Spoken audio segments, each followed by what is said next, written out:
हरे राम राम राम हरे हरे, हरे कृष्ण कृष्ण कृष्ण हरे। ब्रह्मानंदं परमसुखदं केवलं ज्ञानमूर्तिं द्वन्द्वातीतं गगनसदृशं तत्त्वमस्यादिलक्ष्यम् एकं नित्यं विमलं अचलं सर्वधी साक्षिभूतं भावातीतं त्रिगुणरहितं सद्गुरुं तं नमामि। नमामि सद्गुरु शान्तं सच्चिदानन्दविग्रहं पूर्णब्रह्मपरानन्दईशम् आनन्दीवल्लभं सद्गुरु सच्चिदानन्दं केवलं करुणाकरं ज्ञानयोगीश्वरं वन्दे ज्ञानदेवा पुनः पुनः। अलङ्कापुरी पुण्यभूमि पवित्र तिथे नांदतो ज्ञानराजा सुपात्र तया ठविता महापुण्यराशी नमस्कार माझा सद्गुरु ज्ञानेश्वराशी। सर्व संतांना वंदन, सद्गुरूंना वंदन, ज्ञानेश्वर माऊलींना वंदन, सर्व श्रोत्यांना वंदन करून आजच्या शिवगड आध्यात्मिक चॅरिटेबल ट्रस्टच्या ज्ञानेश्वरीच्या उपासनेला आपण सुरुवात करतोय। कालच्या चिंतनामध्ये आपण 12 नंबरचा श्लोक आणि त्यावर असणाऱ्या ओव्यांचा विचार केलेला होता। 59 नंबरच्या ओवीपर्यंत आपण निरूपण ज्ञानेश्वर माऊलींचं पाहिलेलं आहे। आणि भगवंत सांगतात की जे 3 गुण आहेत त्या 3 गुणांच्या ठिकाणी न त्वं तेषु ते मयी, ते मी त्यांच्या ठिकाणी नाही आणि ते माझ्या ठिकाणी आहेत असं जाण, असं वर्णन केलेलं आहे। ज्ञानेश्वर माऊलींनी जे दृष्टांत जे वापरलेले आहेत ते दृष्टांत खरंच आपल्याला एक शब्दाच्या बागेत फिरल्यासारखं वाटतं।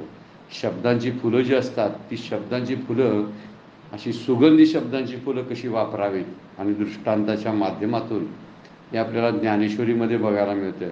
वर्णन कसे केलेले आहेत। काष्टाच्या ठाई सांगपा बीज पण असे काही, तैसा मी विकारी नाही जरी विकारला दिसे, गगनी उपजी आभाळ परितेत गगन नाही केवळ, आभाळी होय सलिल आभ्र नाही, मग उदकाची न्यावशे प्रगटले तेज लखलखित दिसे, प्री विजय माझी असे सलिल काही, अग्निस्तव धूम होय ते धुमी काय अग्नी आहे, तैसा विकार हा मी नव्हे जरी विकारला असे। सगळ्या मार्गाने पटवून देण्याचा प्रयत्न केलेला आहे। एक 3-4 दृष्टांत अतिशय सुंदर दृष्टांत वापरलेले आहेत। पुढे त्याच मायेचं त्रिगुण रूपामध्ये असणारं वर्णन जे आहे ते वर्णन कसं आहे आणि हे जगत त्या त्रिगुणाच्या प्रभावाखाली किती आकर्षित आणि मोहित झालेला आहे याचा विचार आता माऊली पुढच्या श्लोकापासून मांडणार आहेत। आपण 13व्या नंबरच्या श्लोकाला 7व्या अध्यायातल्या सुरू करतोय। त्रिभीर गुणर्मयेर भावेर उभी सर्वमिदं जगत, मोहितं नाभिजानाति मामव्य परमव्ययम्। त्रिभीर गुणमयेर भावेर उभी सर्वमिदं जगत, मोहितं न अभिजानाति माम्यव्ये परम अव्ययम। मी परम अव्यय असणारा जो मी आहे। परम अव्यय शब्दाचा अर्थ आहे जे व्यय होत नाही ते अव्यय, आणि नुसतं अव्यय नाही बरं का, तर परम अव्यय म्हणून मी अविनाशी आहे। त्या अविनाशाला ते जाणत नाही। परम अव्यय म्हणजे मी अविनाशी आहे तरी मला जाणत नाहीत, कारण या त्रिगुणात्मक पदार्थाहून वेगळा अविकारी असलेला मला ते सर्वतोपरी जाणत नाहीत। कशामुळं, तर त्रिगुणात्मक पदार्थांनी मोहित झालेलं हे सर्व जगत आहे। म्हणजे जगाची कल्पना जर आपण केली तर जगातली सगळे जे सृष्टीत असणारे चर आणि अचर आहेत ते मोहित झालेले आहेत। यामध्ये ज्ञानेश्वरी किंवा कुठलाही ग्रंथ इतर जीवसृष्टीबद्दल बोलत नाही, पण जी मनुष्यसृष्टी आहे त्या मनुष्यसृष्टीचाच विचार प्रत्येक ग्रंथातून केलेला आहे। ग्रंथाला आणि शास्त्राला हित बघायचं आहे ते मनुष्य प्राण्याचं बघायचं आहे। इतर प्राण्यांचा विचार कुठे केलेला नाही। कुठल्या गाईला, गाढवाला, सस्याला आणि हत्तीला सुधारायला जायचं नाही। सुधारण्यासाठी सिद्धांत आणि शास्त्र पण सांगितलेलं नाही। शास्त्र सांगितले ते माणसासाठी आहे। आता ते माणसाने नाही वाचलं, माणसाने नाही अभ्यासलं आणि माणसाने त्याचा वापर नाही केला तर ते शास्त्र निष्फळच ठरतं। कारण गाय, कुत्रा, म्हैस काय शास्त्र वाचायला जाणार नाहीत आणि माणसासाठी दिले माणसं पण वाचणार नाहीत। मग अर्थ काय राहिला? ती का वाचत नाहीत? तर त्यांना वाचायची बुद्धी आणि त्यांच्याकडे तशी सिस्टीम नाही म्हणून त्यांच्या देहामध्ये। आता मनुष्य का वाचत नाही? आता त्या मनुष्य जर वाचत नसेल तर त्यांच्यात आणि मनुष्यामध्ये फरक काय राहिला? शास्त्राचा अभ्यास, शास्त्राचं अध्ययन आणि साधना जर इतर प्राण्यांच्या प्रमाणे जर मनुष्यही करत नसेल तर त्या गोष्टीला अर्थच राहत नाही. माऊली बोलतात इथं, तर त्रिगुणात्मक जी माया आहे त्यामुळं सगळं जग मोहित झालेलं आहे.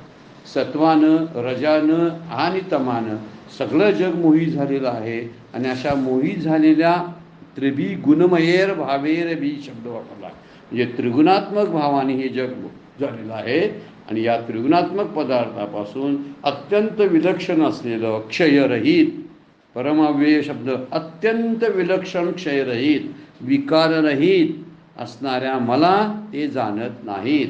मी अविनाशी आहे, परम अव्ययम. आणि परम अव्ययम असताना सुद्धा जे व्यय होणारं त्रिगुणात्मक माया आहे त्यांनाच लोक प्रभावित होतात, आकर्षित होतात, मला जाणतच नाही. भगवंताची वास्तविक तक्रार आहे बरं काही.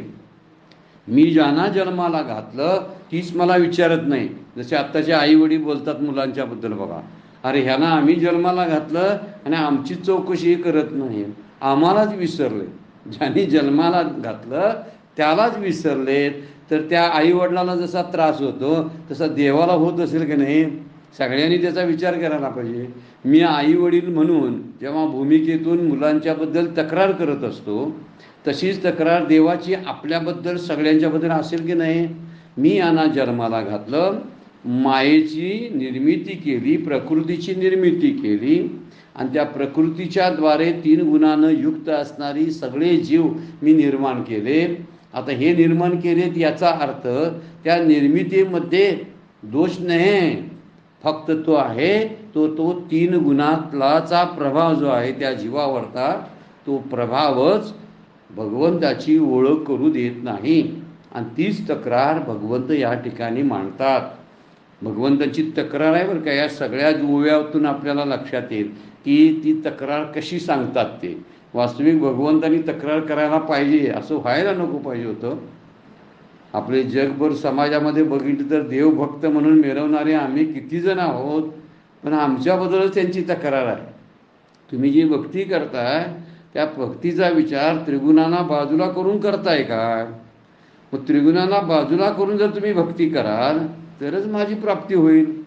नाहीतर त्रिगुणातून जर भक्ती करायला लागलो मग माझी तामशी भक्ती आहे. रावणानं काय भक्ती केली नाही? होती की त्याची. आता ती रावणाची भक्ती रावणाच्या बाबतीत कशी ठरली? वेगळी होती.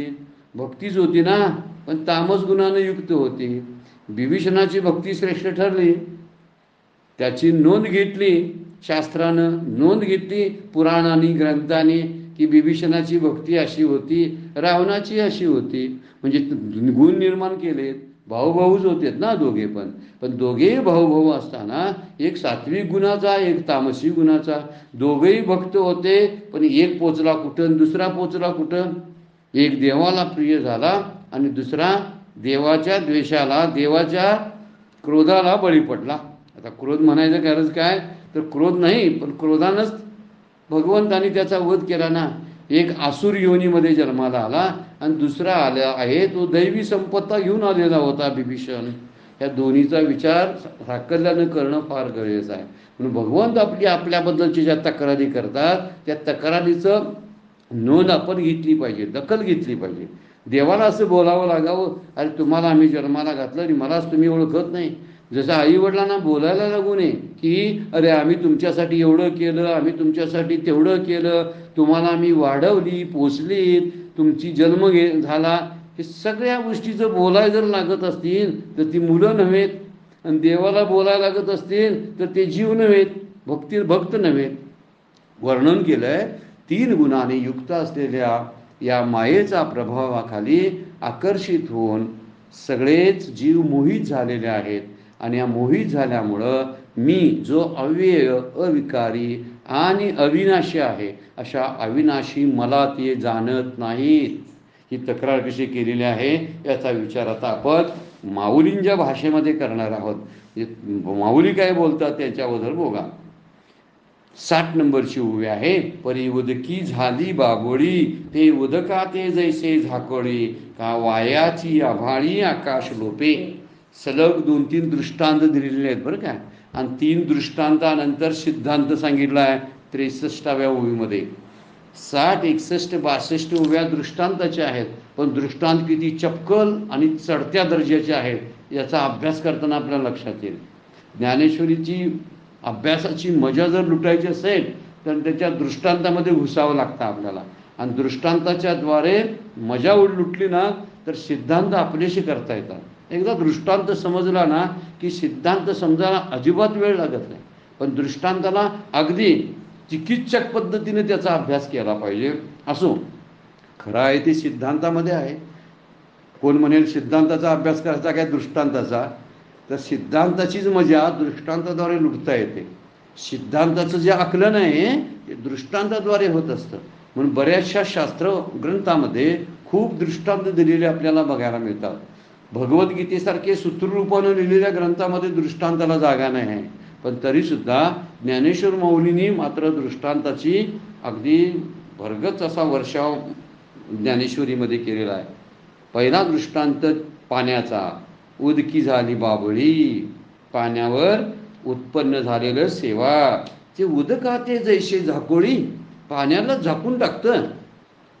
निर्माण कुठं झालं? पाण्यामध्ये. आणि पाण्याला झाकून टाकतं. तर आठव काय देत आहे आपण पया ना, का वायाची आबाळी आकाश लोपे. उदाहरण पुढचं दिलेलं आहे बघा. आबाळानं आकाश जसं खोटं झाकलं जातं, वायाची म्हणजे खोटंच, ते काय खरं नसतं. खरंच आकाश झाकलं जातं काय? ढगामुळं नाही झाकलं जात, आभाळामुळं आकाश झाकलं जात नाही. पण वायाची शब्द वापरला, का वायाची आभाळी आकाश लोपे. जणू काय आभाळानं आकाश जसं खोटं झाकलेलं असतं, जसं पाण्याला या शेवाळानं, बाबळी शब्द वापरलेला आहे बघा. बाबळी म्हणजे शेवाळ, त्या शेवाळानं झाकलेलं असतं. एखाद्या पाण्यावरती शेवाळ येतं आणि आत असलेलं शुद्ध पाणी दिसेन असं होतं. तसंच अशुद्ध असलेलं अशुद्ध आहे बरं काय. म्हणजे पंचकरणानंतर झालेली सगळी सृष्टी आहे, त्यामुळे त्याच्यामध्ये भेसळ आहे. आणि भेसळ असलेली सृष्टी काय करते? शुद्ध असलेलं तत्व झाकळून टाकते. जसं शुद्ध पाण्याला शेवाळ झाकून टाकतं. शेवाळ हे अशुद्ध आहे, ते काय पिण्याच्या लायकीचं नसतं, ते स्वीकारण्याच्या लायकीचं नसतं, कदाचित फोटो काढण्याच्या लायकीचं असेल. प्रपंचाचे फोटो घेण्यात बरं आहे, प्रपंचाचे फोटोच बरे आहेत, पण त्याच्या पलीकडे जाऊन प्रपंचामध्ये जी भेसळ आहे सुखदुःखाची ती कठीण आहे. म्हणून प्रपंचामध्ये सुख आणि दुःख, जर यायचं झालं जन्माला तर सुख दुःख घ्यावी लागतात. आणि जर जन्माला यायचं नाही तर सुखरूप होता येतं. कधी जन्माला यायचं नसेल तर सुखरूपता भोगता येते भगवंतासारखी. म्हणून 3 गुणांच्या आड असलेली जशी भगवंताची सृष्टी आहे किंवा भगवंत आहे, तसं शेवाळाच्या खाली पाणी शुद्ध आहे. ज्याला शुद्धतेचीच ओढ लागलेली आहे ना, ते त्या शेवाळाला बाजूला करेल आणि पाण्याचा आस्वाद घेईल. पण ज्यांना शुद्धतेची आवडच नाही किंवा शुद्धता काय असते याचं महत्त्वच नसेल, तर तो आहे त्या शेवाळाचंच प्राशन करेल. म्हणजे दुःखरूप प्रपंचामध्येच गोडी म्हणायला लागेल. गोड परमार्थ झाला कडू आणि कडू विषय गोडू. गोड असलेला परमार्थाचं कडवटपणा आहे आणि कडवट असलेले विषय खूप आवडतात. इथं वर्णन 2 दृष्टांताद्वारे माऊली करतात. आकाशातले ढग आकाशाला झाकू शकत नाहीत. झाकतील का? वाया आहे ते शब्द, की आभाळाने आकाश खोटं झाकलं जातं, तसं खोटंच शेवाळाने, खोट्या शेवाळानं खरं पाणी झाकलं जातं. मिथ्या असलेला प्रपंच, त्रिगुणात्मक प्रपंच जो आहे तो त्रिगुणात प्रपंच असार आहे. आणि असार असल्यामुळं मात्र साराला झाकण्याची हिंमत करतो ना तो. त्रिगुण असार, निर्गुण ते सार, सार असार विचार हरिपाठ. अशा साराने असाराचा विचार करणाराला ही बाबोळ आहे, वरचं शेवळ आहे आणि हे पाणी आहे. अशा 2 गोष्टी वेगवेगळ्या विवेकानं कळल्या पाहिजेत ना, पण नाही कळत. आणि कळत नसल्यामुळं शेवाळामध्येच सगळं सामावलेलं आहे. शेवाळच खरं आहे, आकाश नाहीच, ढगच खरे आहेत असं वाटायला लागतं. आणि म्हणून या त्रिगुणात्मक मायेचा हा प्रभाव आहे. वास्तविक पाण्याच्या आश्रयानं शेवाळ राहतं. आकाशाच्या आश्रयानं ढग बनतात, पण पाण्यामुळं त्याची निर्मिती होते. दुसरा मुद्दा, शेवाळ बनतं कशामुळं, तर पाण्यामुळं बनतं. पण पाण्यामुळं बनलेलं शेवाळ हे त्यातलं पंचकरणातली सृष्टी आहे ती. आता ही सृष्टी जी आहे ही देवाची आहे. जसं पाण्यापासून शेवाळ बनलंय तसं देवापासून सृष्टी बनली, बरोबर आहे. पण त्यामध्ये असणारी जी भेसळ आहे ती त्रिगुणात्मक माया त्यामध्ये गेली ना. कारण जर बनवायचं एखादं असेल तर त्यात हिणकस असं काहीतरी सोनं घालावं लागतं ना. बांगड्यांना जर आकार द्यायचा असला सोन्याच्या, किंवा त्याच्यावरती डिझाईन करायचं असेल आणि नटवायची असेल बांगडी, तर प्युअर सोन्यामध्ये करता येत नाही. तर त्यामध्ये हिणकस असं पितळ घालावं लागतं, तांबं घालावं लागतं. म्हणून देवानं 3 गुण घातलेत. जसं पितळ आणि तांबं खऱ्या सोन्यामध्ये मिक्स करून नटरिंग असलेलं नटरंगी अशा बांगड्या किंवा दागिने तयार केले जातात. तसा सृष्टी हा दागिना आहे, पण त्यामध्ये भेसळ आहे 3 गुणांची. त्यामध्ये पंचमहाभूत आहे. या सगळ्या गोष्टीचा विचार इथे केलेला आहे. म्हणून पाण्याच्या आश्रयानं राहणारं शेवाळ, पाण्यामुळं तयार झालेलं शेवाळ, तर ते पाण्यालाच आवरण घालून टाकतं. पाण्याचं खरं स्वरूप कळूच देत नाही, हे विचार त्यामध्ये सांगितलेला आहे. त्यामुळे ढगामुळे आकाश दिसत नाही, परंतु आकाश आहे म्हणून ढग दिसतात. ढग का दिसतात सांगा, आकाश आहे म्हणून. नाहीतर ढग दिसले नसते, परंतु आकाश आहे म्हणून ढग दिसतात. म्हणजे या पोकळीमध्ये जागा आहे म्हणून ढगांना अस्तित्व आहे. आणि तेच ढग आकाशाला झाकून टाकतात.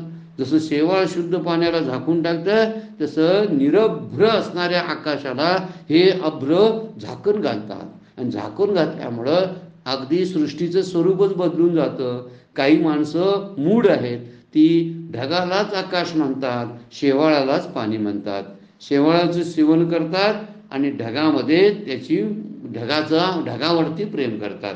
या सगळ्या गोष्टीचा जर विचार केला तर माझं प्रेम ह्या वस्तू व्यक्तीमध्ये आहे, प्रपंचाच्या जडत्वामध्ये आहे. पण त्या जडाच्या पाठीमागं असणारे जे चैतन्य आहे, त्या चैतन्याचा विचार कधीतरी मला करावा लागेल. जर शेवाळाच्या पाठीमागं खरंच पाणी आहे का हे तपासलं पाहिजे, शास्त्राला विचारलं पाहिजे, खरंच पाणी आहे का, काय नुसतं शेवाळच आहे. ढगाच्या आड दडलेलं आकाश आहे काय नाही, काय फक्त ढगच आहेत, असं कुणाला तरी विचारलं पाहिजे ना. एकामुळे एकाचं अस्तित्व असतं. पाणी नसतं तर शेवाळ झालं नसतं, भगवंत नसतं तर सृष्टीची निर्मिती झाली नसती. त्यामुळं झाडाच्या जवळ एखादी वेल तयार व्हावी आणि त्या झाडाला तिने गुरफटून टाकावं, अशी अवस्था इथं प्रपंचाच्या रूपानं त्रिगुणात्मक माया भगवंतावर आवरून टाकत असते. भगवंतालाच वेडते ती माया आणि भगवंताचं खरं स्वरूप कळतच नाही. त्याच्याच आश्रयानं तयार झालेली माया आणि त्याचंच स्वरूप कळू देत नाही. जे झाडाला जसं वेडून एखादी वेल टाकते, झाड दिसेनासंच होतं. अरे वेलच आहे की काय, पण त्याच्या पाठीमागं बघितलं त्या झाडातलंच सगळं शोषण करते. झाडाच्या मुळातलंच पाणी ती वेल घेते आणि मोठी बनते. पण मोठी झाल्यावर काय करते, झाडालाच बांधून टाकते. आणि झाडाला गुरफटून टाकल्यामुळं झाडं दिसायचंच बंद होतं आणि वेलच दिसायला लागते. हे काय केवढा बंधन आहे बघा. म्हणजे भगवंताने निर्माण केलेली माया ही भगवंताला झाकून टाकते आणि भगवत रूप असलेल्या जीवाला पण झाकून टाकते. जशी त्रिगुणात्मक माया सृष्टीमध्ये आहे तसे त्रिगुण आपल्या अंतरंगामध्ये सुद्धा आहेत. माझे गुण जे आहेत ना, हे गुण सात्विक, तामसी आणि राजस दृष्टीने बाहेर आविष्कारित होत असतात. बाहेर जे पडतात ना, ते माझ्या बोलण्यातून, माझ्या वाचेतून किंवा माझ्या विचारातून, माझ्या मानसिकतेतून हे सगळे बाहेर पडत असतात. हा या विचार इथे यामध्ये सांगितलेला आहे. त्यामुळे झाडाला वेढणारी ही जशी वेल असते तसे या प्रपंचानं आणि त्रिगुणात्मक प्रपंचानं भगवंताला झाकून टाकलेला आहे. आणि तसंच प्रपंचाचा झगमगाट जो आहे त्यामुळे परमेश्वर दिसत नाही. कधी कधी कुठंतरी मोठं लाईटिंग सोडलेलं असतं बघा. आकाशामध्ये चंद्र, पौर्णिमेचा चंद्र असतो, सगळं चांदणं अगदी टिपूर पडलेलं असतं. आणि अशा रात्रीच्या या प्रकाशामध्ये इतकं सुंदर प्रकाश, चित्रप्रकाश चांदण्यांचा आणि चंद्राचा वाटत असताना कोणीतरी मोठ्या मोठ्या पॉवरचे बल्ब सोडले तर तो चंद्राचा प्रकाश लोपल्यासारखा वाटतो. तसं प्रपंचाच्या झगमगाटामध्ये जीवाला भगवंताची ओळखच होत नाही, भगवंत दिसतच नाहीत. आणि त्यामुळे या झगमटामध्ये तो दिसतही नाही आणि आठवतही नाही. आठवत नाही म्हणूनच नामाची व्यवस्था केलेली आहे. तो आहे तो आहे म्हणून सांगण्यासाठी. मग तो आहे तो कशाद्वारे स्पष्ट होईल? तर नामाच्याद्वारे. मला नाम आणि रूप आवडते ना, म्हणून संतांनी आम्हाला नामच म्हणायला सांगितलेलं आहे. नाम आणि रूपात असतो म्हणून आपण. त्यामुळे नाम रूपाच्याद्वारे सगुण साकाराची भक्ती आपल्याला बरी वाटायला लागते, पण ते आमच्या सोयीसाठी करून ठेवलेले आहे. इथं वर्णन करतात की भगवंत आठवत नाहीत, भगवंत दिसत नाहीत. याला कारण त्रिगुणात्मक माया आहे. म्हणून या ठिकाणी मायेच्या 3 शक्तीचं वर्णन केलेलं आहे, आपल्याला बघायला मिळतं. 60 नंबरची ओवी काय सांगते की परी उदकी झाली बाबुडी, ते उदका ते जैसे झाकोडी, का वायाची आभाळी आकाश लोपे. म्हणजे या ठिकाणी मायेच्या 3 शक्तीचं वर्णन आपल्याला बघायला मिळतं. तमोगुणी मायेनं एक प्रकारची विषयासक्ती आणि पाप करण्याची प्रवृत्ती जीवामध्ये निर्माण केलेली आहे. का विसरलेत बघा, भगवंताला विसरण्याचं कारण ते सांगायला लागले की तमोगुणी जी माया असते, मायेचे 3 प्रकार सांगितलेले आहेत. गुणामुळे त्याचे 3 प्रकार पडतात, म्हणून त्रिगुणात्मक माया म्हणलेला आहे. तर पहिलं माया जी आहे ती तमोगुणाची माया आहे. त्यामुळे विषयासक्ती आणि पाप करण्याची प्रवृत्ती निर्माण होते. रजोगुणी मायामुळे विक्षेप निर्माण होतो आणि निर्माण करून जे आहे त्याच्यापेक्षा विपरीत दाखवण्याचं काम रजोगुणी माया करते. आणि सत्वगुणी माया जी आहे ती आवरण शक्तीद्वारे खरं काय आहे ते लपवत असते. म्हणजे हे आवरण शक्ती, विक्षेप शक्ती आणि मल शक्ती जी आहे मायेची, यामुळं खऱ्या भगवंताची ओळखच आपल्याला होत नाही. म्हणून भगवंत विसरला जातो, कारण दिसत नाही त्याच्याबद्दल विसर पडतोच ना. आपल्याला बघा, माणसं जवळ असतील तरच आठवतात, ती जेव्हा दूर निघून जातात त्यावेळी त्यांचा विसर पडतो. जेव्हा एखादी गोष्ट दिसेनाशी होते त्यावेळी त्याची आठवणही राहत नाही, आणि आठवणी राहत नाही म्हणजे त्याचं कर्तृत्वही लोप पावलं जातं. इथं वर्णन केलंय तुकोबंद एक फार सुंदर बघ आहे ना. विश्वव्यापी माया त्याने झाकळली छाया, त्या छायेखाली हा भगवंत झाकळला. सत्य गेले भोळ्यावरी, अविद्येची चाली थोरी. काय सुंदर वर्णन तुकोबा करतात बघा. विश्वव्यापी माया त्याने झाकळली छाया, सत्य गेले भोळ्यावरी. गेलं ते सत्य कुठं गेलं काय समजत नाही. भोळसटपणामध्ये सत्य गेलं. भोळसटपणाचं काही चालत नाही. आता सुद्धा समाजामध्ये भोळसट माणसं आहेत ना, त्यांना कोण गणतीतच धरत नाही. सत्य तसं भोळ्यावर गेलं म्हणतात तुकाराम महाराज, कारण ते सामान्य रूपानं सगळीकडे असतं आणि ते कोण तिकडं लक्ष देत नाही. सत्य गेले भोळ्यावर, आणि झालं काय? खोटी असलेली अविद्येची चाली थोरी. खोटी अविद्येची थोरवी गायला लागले लोक. प्रपंच किती श्रेष्ठ आहे, किती कादंबऱ्या आणि कथा निरोगंध त्या लिहिल्या गेल्या. हजारो लाखो पुस्तकं त्याच्यावरती लिहिली गेलेली आहेत. कशावरती? प्रपंच किती सुंदर आहेत, भोग किती चांगले आहेत, याच्यावर लिहिलेले सगळी पुस्तकं आपल्याला बघायला मिळतात. आजही कुठंही एखादं यूट्यूबचं जरी आपण उघडलं किंवा टी व्ही चालू केला किंवा वर्तमानपत्राचं पान उघडलं तरी भोग अधिक कसे भोगता येतील त्यासाठी प्रेरणा देणाऱ्या सगळ्या बातम्या आणि सगळी दृश्य आपल्याला बघायला मिळतात. यावरून त्याचंच मोठेपण वाटतं ना. म्हणून सत्य गेले भोळ्यावरी आणि अविद्येची चाली थोरी, आपोलीचे मन करी आपणा बंधन. तुकाराम महाराज म्हणतात आपलंच मन आपल्याच बंधनाला कारणीभूत पडलं. वास्तविक बंध कसं आहे? कारणम बंध मोक्ष. 2 कारणाला उपयोगी पडतं मन, पण त्रिगुणात्मक मन जे असतं ते बंधनालाच कारण होतं. म्हणून माऊलीचं तुकोबा म्हणतात आपुलीची मन करी आपणा बंधन, तुका म्हणे देवा तुम्ही कोडी ही उगवा. म्हणून देवाचा धावा करतात तुकाराम महाराज म्हणतात या तुम्हीच तुमची मला ओळख करून द्या. तुम्हीच या कोड्यातून मला बाजूला काढा. कशाचं कोड आहे? हे पसरलेलं जे जाळं आहे मायेचं ना, त्या मायेच्या जाळ्यातून सुटण्याचा मार्ग तुम्हीच सांगा. हे चक्रव्यूह आहे आणि ह्या चक्रव्यूहामध्ये मला बाहेर पडता येत नाही. जसं वर्गा उदाहरण दिले ना, अभिमन्यू जसा चक्रव्यूहामध्ये अडकलेला होता, जीव पण तसाच आहे. अगोदरच त्याला माहीत असतं जायचं, जन्माला यायचं माहिती आहे, पण जन्म बंधनातून सुटायचं माहीत नाही. अभिमन्यूला आत शिरायचं माहीत होतं, पण बाहेर पडायचं माहीत नव्हतं. अर्धवट ज्ञान यालाच अज्ञान म्हणतात ना. अज्ञानाची व्याख्या थोडक्यात करता येते की जे अपूर्ण ज्ञान असतं त्यालाच अज्ञान म्हणतात. आणि चक्रव्यूहामध्ये अडकलेल्या अभिमन्यूचं अपूर्ण ज्ञान होतं आणि म्हणून त्याला सुटका करता आली नाही. आम्हा सर्व जीवांचं हे असंच आहे. अर्धीच कथा आपण ऐकली आहे भगवान श्रीकृष्णाची चक्रव्यूहामध्ये शिरण्याची. प्रपंचामध्ये घुसण्याला आपल्याला तेवढं कळतं, प्रपंचामधून बाहेर पडायला आम्हाला कळत नाही. आता त्या चक्रव्यूहाचे कोण सोडवणूक करणार? हाल हाल होते ना त्यांचं, मग त्यांचं हाल होतं. चक्रव्यूहामध्ये अडकलेला ना व्यथा वेदना आणि दुःखच वाट्याला येत असतं, अवहेलना वाट्याला येत असते. म्हणजे म्हणून बघितलं, कर्ण, दुर्योधन, दुःशासन आणि जे सगळे कौरव होते त्यांनी हाल हाल करून अभिमन्यूला संपवून टाकलं. जीवाचा असा पारमार्थिक मृत्यू या त्रिगुणात्मक मायेच्यात अडकल्यानंतर असंच हाल हाल होतं आणि नंतर त्याला मरावंसं वाटतं. असे कितीतरी जीव आता आहेत की मी मरायला तयार आहेत म्हणणारे. आत्महत्या करणारे सोडून आत्महत्या करणारे क्वचित धाडस दाखवतात, पण धाडस न दाखवता मेलेली माणसं जी आहेत म्हणजे मरायला तयार असलेली लाखो कोट्यावधीच्या संख्येत असतील. का सुटावं यातनं म्हणून, पण सुटका नाही ना. चक्रव्यूह जो आहे तो चक्रव्यूहामध्ये अडकलाय. तुका म्हणे देवा तुम्ही कोडीही उगवा. देवा तुम्हीच आता धावा. तुम्ही मला चक्रव्यूहामध्ये घातलं, आता चक्रव्यूहामधून बाहेर काढण्याचा सुद्धा तुम्हीच उपाय करा. मी चुकलो आणि आलो जन्माला, चुकलो. आणि चुकून म्हणजे काय? हा कटकट आहे, ओकटे मृत्यूलोकीचे उपराटे. अर्जुना जरी अवचटे जन्मलाशी तू, तरी झडझडून वहिला अनेक. ये भक्तीची या वाटे लाग, जिया पावेशी अव्यंग निजधाम माझे. भगवंत आपल्याला 9व्या अध्यायामध्ये सुचवतात, अरे कटकट आहे आणि या कटकटेमध्ये बाहेर पडलास. कटकट कशाची आहे? 3 गुणाची आहे. बाकी कटकट काय नाही बघा. बरं काय म्हणजे पंचमहाभूत फारशी त्रास देत नाहीत, कारण ती जड आहे. जड असलेली पंचमहाभूत का त्रास देतील? पण गुणाच्या प्राधान्यानं जीव अडकून राहतो आणि त्या कटकटीमध्ये भगवंत म्हणतात कटकट हे ओकटे, मृत्यू लोकातलं उपराटे सगळं आहे. अर्जुना उचटे जन्मला अशी तू, चुकून त्या चक्रव्यूहामध्ये तू सापडलास रे बाबा. तर आता काय कर?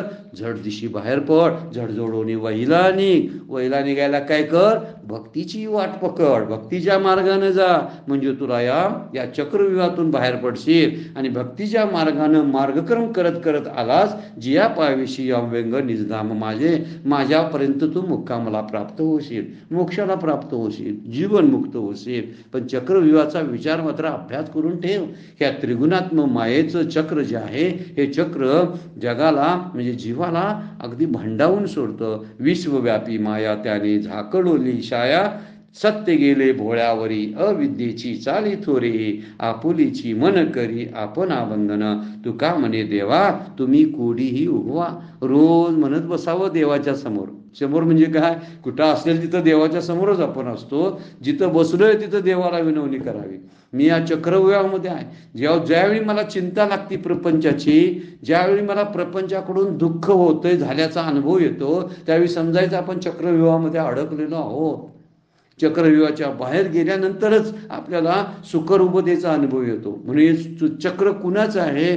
नात्या गोत्यांचं चक्र आहे, जगाचं चक्र आहे, सृष्टीचं चक्र आहे. तसं जीव जगत हे सगळं जे आहे हे मला वेढून टाकलेलं आहे त्यानं, आणि त्याच विचारात मी गुंतत असतो. आणि चिंता काय करत असते?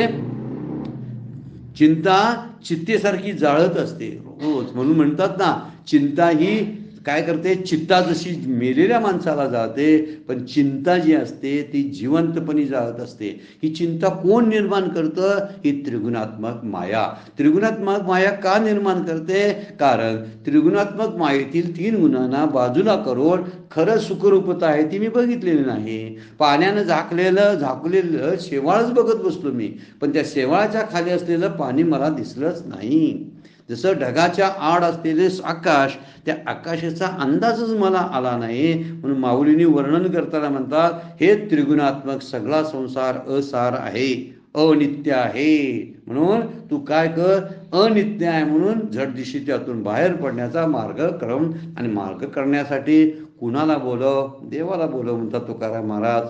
असं 60 नंबरच्या ओळीमध्ये, परिवदकी झाली बाबडी ती उदकाते जैसे झाकोडी, का वायाची आभाळी आकाश लोपे. पुढे काय म्हणतात बघा, दुसरा दृष्टा आता, हा स्वप्न लटिके म्हणूये परी निद्रावशे बांधले होय, तो आठव काय देत आहे आपण पया.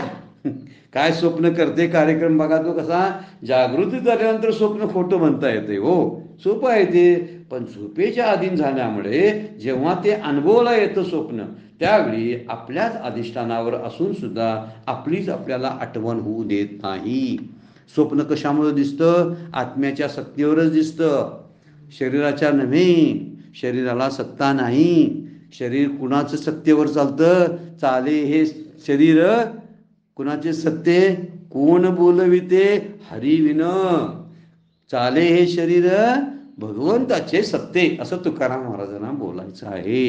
आणि म्हणून ते म्हणतात का, इथं आत्मस्वरूपाच्या सत्तेवर दिसणारं स्वप्नच मला रडायला लावतो. काही भीतीदायक प्रसंगामध्ये मला भय निर्माण करतं, माझ्यामध्ये विक्षेप निर्माण करतं आणि मला नको ते निर्णय घ्यायला लावतं. हे स्वप्नमय सृष्टी सगळे आहे. म्हणून स्वप्नमय सृष्टीतून बाहेर पडता आला पाहिजे, कारण तिथंच सगळं काय असतं? आकर्षण असतं. आणि या आकर्षणामध्ये प्रातिभाषिक सत्ता आहे, ती पण भगवंताची आहे, पण सत्ता मांडलेली आहे. पण ती प्रातिभाषिक सत्ता सुद्धा पारमार्थिक सत्तेवर अवलंबून असते. पारमार्थिक सत्ता आहे म्हणून प्रातिभाषिक सत्ता दिसते. ही गोष्ट फार महत्त्वाची आहे. आत्मस्वरूप आहे म्हणून मला 3 अवस्थेचा अनुभव येतो. स्वप्न दिसतं, जागृतीचा अनुभव येतो, झोपेची जे अनुभव आहेत तेही बघायला मिळतात. हे कुणाच्या सत्तेवर? आत्मस्वरूपाच्या. त्यामुळं स्वप्नातली सृष्टी जी आहे, हा गा स्वप्न लटके म्हणूये. हे स्वप्न खरंच खोटं आहे म्हटलं असतं, पण निद्रावशे बांधले होय. पण निद्रेमुळं खोटं वाटतच नाही. मी अर्धवट झोपेत असतो त्यावेळी मला स्वप्न पडतं, पूर्ण झोपेत असताना स्वप्न पडत नाही, आणि पूर्ण जागा असताना स्वप्न पडत नाही. अर्धी जागृती आणि अर्धी सुषुप्ती, या दोन्हीच्या मध्यभागी स्वप्नाचा अनुभव येत असतो. सूक्ष्म देह स्वप्नामध्ये घेऊन जातो, आणि स्थूल देह जो आहे तो स्थूल देह काय करत असतो? जागृतीमध्ये आपल्याला उपयोगी पडत असतो.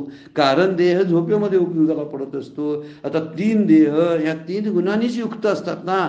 हे कारण देह तमानं युक्त आहे, जागृती सात्विकानं युक्त आहे, आणि स्वप्न जे आहे ते रजोगुणानं युक्त आहे. ह्या तिन्हींचा विचार आपण जोडी लावून करायला लागलो ना, तर शास्त्राचा उलगडा होतो आणि माऊली काय बोलतात समजतं. त्यामुळे आपल्याला शास्त्र जरी ठाऊक नसलं तर माऊलींच्या नुसत्या दृष्टांतावरून सुद्धा समजतं. हा रोजचा अनुभव, माझा अनुभव माऊली सांगतात म्हणून मला पटतं. पट्टायचं कारण आहे, माऊली कुठं तरी आकाशात आणि स्वर्गातल्या गोष्टी बोलत नाहीत. स्वर्गात गेलंय कोण, पाताळात गेलंय कोण, आणि 14 लोक काय 20 लोक पाहिलेत कोणी सांगा बघू ते? आम्हाला माहिती नाही. आम्हाला आमचा मृत्यूलोक माहिती आहे, त्यातले अनुभव आहेत. त्या अनुभवातले खोटे खरे करायचं आम्हाला शिकवा. जसं माऊली सांगतात की काय गा स्वप्न लटके म्हणूये परी निद्रावशे बांधले होय, तर आठव काय देत आहे आपण पया. अरे आपलाच आठव आपल्याला विसरून जातो, आपणच आपल्याला विसरून जातो. आपण विसरतोय का नाही? स्वप्नामध्ये विसरतोय. आणि स्वप्न खरं वाटतंय की नाही? वाटतं. म्हणजे स्वप्नातलं खोटे पण जाग आल्यावर कळतं मी ते खोटं होतं म्हणून. पण त्यावेळी कुठतरी म्हटलं हे खोटं आहे तर पटत नाही. आजही आपण स्वप्नात आहोत. ज्याला आपण जागृती असं लेबल लावलेलं आहे ना, ते माझं लेबल वैयक्तिक आहे. संत याला जागृती म्हणत नाहीत. जागृती ह्याला म्हणतात ज्यावेळी अंतःकरणातून ज्यावेळी जाग होतोय आपण ना, त्याला खरी जागृती म्हणतात. ती ज्ञानदृष्टी प्राप्त झाली पाहिजे. आता प्रपंचाची ही भेसळ दृष्टी माझ्याकडे आहे, त्यामुळे त्याच दृष्टीने मी सगळा प्रपंच पाहतो, सृष्टी पाहतो, देवाकडे पाहतो. देवालाही प्रपंचाच्या आडून पाहतो. आता देवाला प्रपंचाच्या आडून पाहिल्यावर एवढा भला मोठ्या प्रपंचाच्या आडानं देव दिसेनासा झालेला आहे. अशी परिस्थिती आहे. आता देव भला मोठा आहे की प्रपंच मोठा आहे काय कळत नाही. मोठा सूर्य 2 बोटानं सुद्धा झाकला जातोय. डोळ्यावर 2 बोटं ठेवून बघा, नुसती 2 बोटं एवढ्या मोठ्या भल्या मोठ्या सूर्याला झाकतात. मग स्वप्न झाकणार नाही काय माझ्या आत्मस्वरूपाला? तशीच आहे. मी ज्याला जागृती समजतो ते संतांच्या दृष्टीनं स्वप्न आहे. त्यामुळे स्वप्नातून जागृतीत यावं लागेल. आणि जागं असणं या शब्दाचा अर्थ आहे काय? सतत आपण आतून सावधान असणं, त्याला जागृती म्हटलेलं आहे. त्यामुळे स्वप्नाचं खोटे पण जाग आल्यावर कळतं. कारण झोपेच्या अधीन असताना ते खोटं नसतंच ना. कोण खोटं म्हणतंय? रडतो सुद्धा माणूस त्या स्वप्नामध्ये. मग खोटा कशावरून सांगा बघू? किती वाहून घेतलेलं असतं स्वप्नामध्ये बघा. स्वप्नामध्ये घाम फुटतो, खरोखरचा घाम फुटतो. स्वप्न असून सुद्धा घाम खरा फुटतो. म्हणजे स्वप्नामध्ये स्वतःला किती गर्क करतो बघा. टीव्हीवरल्या मालिका बघतो, टीव्हीवरल्या मालिका ह्या काल्पनिक आहेत, पण काल्पनिक मालिकेतलं दुःख वाहून खरोखरच्या माणसांना डोळ्यात पाणी येते, खरोखरचं पाणी येतंय. अरे अरे अरे, यांच्या जीवनात असा कसा प्रसंग घडला. अरे मुळात ही सृष्टी खोटी, त्यातनं निर्माण केलेल्या मालिका खोट्या, त्या मालिकेतले प्रसंग खोटे, ते पडद्यावर दिसतात प्रसंग. आता मालिका खोटी ज्यांना अजून वाटत नाही त्यांना प्रपंच काय मिथ्या म्हणून सांगावं, काय सांगणार आहे. म्हणून माझे सद्गुरू बोलतात की म्हणतात की जोपर्यंत आपण ह्या कौटुंबिक मालिका बघतो तोपर्यंत आपण मुक्त होणार नाही. कौटुंबिक मालिका बघण्याची इच्छा जोपर्यंत आहे तोपर्यंत आपण मुक्तीचा विचार सुद्धा करायची काय गरज नाही. त्यामुळे झोपेच्या अधीन झाल्यामुळं आपल्याला ते खोटं वाटतच नाही. किती संतांनी ओरडून सांगू दे, अरे प्रपंच मिथ्या आहे, प्रपंच मिथ्या आहे, प्रपंच मिथ्या आहे. पण झोपेत असणाऱ्याला स्वप्नात असलेल्या काय करणार सांगा बघू. स्वप्नच जर चालू आहे तर स्वप्नातलं जे आहे ते खरंच वाटत असतं. त्याच वेळी जेवढा काळ स्वप्नाचा आहे तेवढा काळ स्वप्न खरंच वाटत असतं. पण खोटं कधी वाटतं, जाग आल्यानंतर. संतांना जाग आली म्हणून त्यांच्यासाठी संसार मिथ्या ठरला. आम्ही अजून झोपेतच आहे म्हणून आम्हाला संसार खराच वाटतो. जसं स्वप्न खरं वाटतं तसं. दुसरा दृष्टांत, अतिशय सुंदर दृष्टांत माऊली देतात. त्यामुळं होतंय काय बघा, स्वप्नात खरं वाटल्यामुळं माझ्या आत्मस्वरूपाचं भान मी विसरतोय ना. मी कसं आहे, काय आहे, ओरडायला लागलोय, घाम फुटला, हे मला कळतच नाही. त्या काळामध्ये मी ओरडत असतो तरी सुद्धा, म्हणून स्वतःची आठवण सुद्धा राहत नाही. कारण स्वप्न दिसतं आत्म्याच्या अधिष्ठानावर. मग आत्म्याच्या अधिष्ठानावर दिसत असलं तर आत्म्याची जाणीव त्याला कळली पाहिजे त्या क्षणाला. मग नाही, अरे मी आत्मा आहे, मी आत्मा आहे, ही स्वप्नसृष्टी मिथ्या आहे असं कळत नाही. म्हणून माऊली काय बोलतात बघा, तो आठव काय देत आहे आपण पेया, आपलाच आपण आठव विसरलेलो आहे. आणि त्या अज्ञानाचा एवढा त्रिगुण परिणाम आपल्यावरती झालेला आहे. त्यामुळे जीवाचं सगळं लक्ष जे आहे ती नामरूपाकडं असतं. त्यामुळं परमेश्वराचा विसर पडतो. ही जगमगाट जो आहे तो जगमगाट मला बंधनात टाकत असतो. गोड गोड नातलगांचं बोलणं जे आहे ते मला प्रेम खरंच वाटायला लागतं. आणि संतांनी सांगितलेले विचार मला कडू वाटायला लागतात. हे आम्हाला कुठलं जमतंय हे, पण तेच गोड बोल नातवाचे ऐकायला तोंडातून बरं वाटतं ना. कारण संसारावर प्रेम आहे माझं, तेवढं देवावर नाही, म्हणून देव आठवत नाही. संसारात त्या सगळ्या घडामोडी आठवतात. 10-10 वर्षापूर्वी घडलेली घटना प्रपंचातले अगदी ठळकपणानं वर्णन करणारी मंडळी आहेत. शेवटच्या क्षणाला जेव्हा विस्मृती झालेली असते, बऱ्याच लोकांना विस्मृती जरी झालेली असली तर ठराविक प्रसंग त्यांच्या स्मरणात असतात. बरं काय विचार, आपण ही उदाहरणं रोजची उदाहरणं आहेत. सगळं माणसं विसरत नाहीत. जे विसरायला नको पाहिजे तेवढं विसरतात, आणि जे आठवायला पाहिजे ते आठवत नाहीत.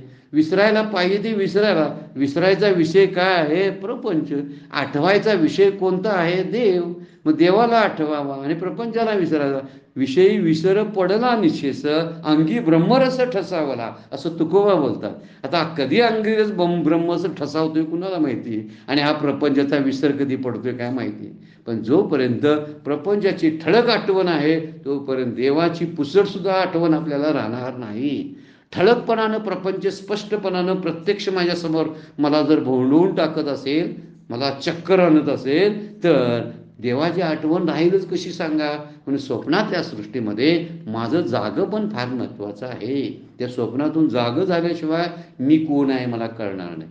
कारण स्वप्नातलं काय असतं की म्हटलं ना, जनक राजानं स्वप्नामध्ये स्वतःला भिकारी पाहिलं आणि त्याला राज्यसभेमध्ये सगळ्या पंडितांना बोलवून हा प्रश्न विचारला की मी स्वप्नामध्ये असताना भिकारी होतो, दारोदार जाऊन भिक्षा मागत होतो, कुत्रंसुद्धा माझ्या पाठीमागं लागलं, कुत्र्यानं माझ्या हातात दिलेली भिकेची भाकरीसुद्धा काढून टाकली, कुत्र्यानं अंगाचा चावा घेतला, सगळ्या गोष्टी घडल्या. आणि जेव्हा जागा झाला तेव्हा समजलं की मी राजगादीवरती झोपलेलो आहे इतक्या सुंदर वातावरणामध्ये. म्हणून त्याला प्रश्न पडला, स्वप्नातली सृष्टी खरी की जागृतीतली खरी. यावेळी अष्टावक्र गीतेचा जन्म त्यातूनच झालेला आहे. अष्टावक्रांनी याची उत्तरं दिलेली आहेत. ही जागृती, ही आमची जी जागृती जीवाची आहे ती जागृती खोटी आहे आणि स्वप्न तर खोटंच खोटं आहे. दोन्ही खोटं आहे. सत्य एक फक्त भगवंत आहे, त्याचीच आठवण पडायला पाहिजे. पण आपल्याला आठवण राहत नाही. 4थ्या अध्यायामध्ये ओवीचा विचार आपण केला होता. जे प्राणिया कामी भरू, देहाची वरी आदरू, मनोनी पडला विसरू आत्मबोधाचा. किती सुंदर मार्गदर्शन माऊलीने केलेलं आहे या ओवीमधून बघा. की ज्यावेळी कामासक्ती, विषयासक्ती असते, देहासक्ती असते, विषय आणि देहाच्या आसक्तीमुळं आपल्याला आत्मबोध दुर्लक्षित होतो, विसर पडतो. हितवर्णन करता की स्वप्नात लटके म्हणोय, परी निद्रावशी बांधले होय. तो आठव काय देत आहे आपण पया. त्यामुळं सगळं लक्ष जर नामरूपाकडे लागलं असेल तर नामरूपाच्या उपाधींच्या पाठीमागचं तत्वज्ञान कळणार नाही आपल्याला. म्हणून मायेच्या त्रिगुण शक्तीनं हे जग अनुभवाला येतं. स्वप्नातलं स्वप्न खोटं वाटत नाही. संसार विचार केला तर संसार सुद्धा स्वप्न आहे. झोपेतलं स्वप्न 2 मिनिटाचं, 1 मिनिटाचं असेल, परंतु हे माझं संसार स्वप्न जे आहे त्याला दीर्घ स्वप्न म्हणूया, 80 वर्षाचं स्वप्न आहे म्हणूया आपण. जोपर्यंत जिवंत असतो तोपर्यंत स्वप्नातच असतो. ज्यावेळी आत्मजागृती होईल आणि आत्मज्ञान होईल त्यावेळीच आपल्याला या प्रपंचाचं मिथ्यात्व कळायला लागेल. त्यामुळं प्रपंच खोटाच वाटत नाही. त्यासाठी जागं व्हावं लागेल. आणि जे भगवंताचं खरं रूप आहे ना, ते सच्चिद आनंद रूप दिसण्याऐवजी आपल्याला नामरूपच प्रकट रूपानं दिसत असतात, प्रत्यक्ष रूपानं. त्यामुळं झोपेमुळं स्वप्न खरं वाटतं. झोपेत नसतो ना तर स्वप्न खरं वाटलं नसतं. मला ज्ञान असतं ना तर मला प्रपंच मिथ्या वाटला असता. प्रपंच हे स्वप्न आहे ते खरं वाटतं, कारण माझी खरी जागृती आत्मजागृती झाली नाही. म्हणून आत्मजागृती झाली की प्रपंचाचं मिथ्यात्व सांगावंच लागणार नाही. सगळ्या संत त्याच पद्धतीने सांगतात, त्यांच्याकडे ती सहजता आलेली असते. त्यामुळे झोपेमुळे स्वप्न खरं वाटत असतं. स्वप्नात एखादा राजाचा रंक होतो आणि रंकाचा राजा होतो. माऊलींची उई फार तुकडा सुंदर आहे. जो निद्रिता चेवो नये तर स्वप्न साच होल आहे. जोपर्यंत झोपेतून जागा होत नाही तोपर्यंत स्वप्न साच म्हणजे खरंच वाटतं. त्यामुळे भ्रमकाळामध्ये जर एखादा भ्रामक वस्तू भ्रम म्हणून कळेल तर त्याला भ्रम कसं म्हणायचं. स्वप्नातली गोष्ट स्वप्नासारखी जर वाटत नसेल, म्हणून भ्रम ज्यावेळी असतो त्यावेळी भ्रामकच पदार्थ दिसत असतात. त्यावेळी भ्रम कसा वाटेल. मी भ्रमात आहे, मी भ्रमात आहे असं कोण म्हणतं. कुणाला जर म्हणलं तर ते लागतं उलट. तू भ्रमात आहेस, तू मूर्ख आहेस. खरं बघायला गेलं तर मूर्खच आहे. जेवढे आत्मज्ञान प्राप्त केलेली मंडळी आहेत ना तीच तेवढी शहाणी आहे. संत शहाणे, आम्ही मूर्खच आहे. म्हणायचं कोणी कुणाला मूर्ख. मूर्ख म्हणलं की राग येतो. मूर्ख खरं असून राग येतो. आणि खोटं बोलण्याचा राग येत नाही. कसा खोटा. तुम्ही ज्ञानी आहात, तुम्ही हुशार आहात असं म्हटलं, अरे खोटं बोलायला लागलाय तो, त्याचा राग येत नाही आपल्याला. आणि खरं बोलण्याचा राग येतो. खरं काय बोलला, तू मूर्ख आहेस, तुला काय कळत नाहीस, तू मूढ आहेस, बेवकूफ आहेस म्हणतात त्याला. तू इतका बेवकूफ आहेस की तुला तुला काही कळतच नाही येते. पण आपण कधी म्हणून घेतोय की आपल्याला बघा. बरं दुसऱ्यानं म्हणायचं राहू दे, आपण तरी आपल्याला मूर्ख बनवून घ्यावं. जोपर्यंत ज्ञानप्राप्ती होत नाही ना तोपर्यंत आपण मूर्खच असतो. इतरांना मूर्ख आपण ठरवत असतो, म्हणूनच आपण जास्त मूर्ख असतो. आणि की नाही, आपण मूर्ख असतोच खरे. इतरांना ज्यावेळी मूर्ख ठरवतो ना त्यावेळी डबल मूर्ख होतो आपण. कारण मी मूर्ख असताना दुसऱ्याला मूर्ख समजण्यात अर्थ काय आहे सांगा बघू. सच्चिदानंद रूप असलेलं हे भगवंताचं रूप खरं रूप आहे, ते मात्र मला कळत नाही. त्यामुळे स्वप्नामध्ये भ्रमणकाळामध्ये मायेत असताना माया कळत नाही. आणि म्हणून प्रपंचची आसक्ती जोपर्यंत आहे तोपर्यंत आपल्याला देवाचा अनुभव येणार नाही, असं माऊली या 2 दृष्टांताद्वारे सांगतात. आपण फक्त दृष्टांताचा विस्तार केला बरं काय. दृष्टांत सांगायचं झालं असता 1 मिनिटात सांगता आला असता. स्वप्न दिसतं कारण आपण जागे नाही म्हणून. तर त्यामुळं आपल्याला आत्मस्वरूपाचा विसर पडतो. एवढ्यावर कळलं असतं, पण थोडासा विस्तार आपण माऊलीच्या अंतरंगामध्ये, ज्ञानेश्वरीच्या अंतरंगामध्ये घुसून थोडासा विस्तार करण्याचा प्रयत्न केलेला आहे. आपण 13व्या नंबरचा श्लोक पाहायला लागलो. त्यावेळी 60 आणि 61 नंबरच्या ओवीचा आत्ता आपण विचार केलेला आहे. आजची सेवा सद्गुरूंच्या चरणी भगवान ज्ञानेश्वरांच्या चरणी अर्पण करून विराम घेऊया. पुंडलिक वरदारी विठ्ठल श्री ज्ञानदेव तुकाराम.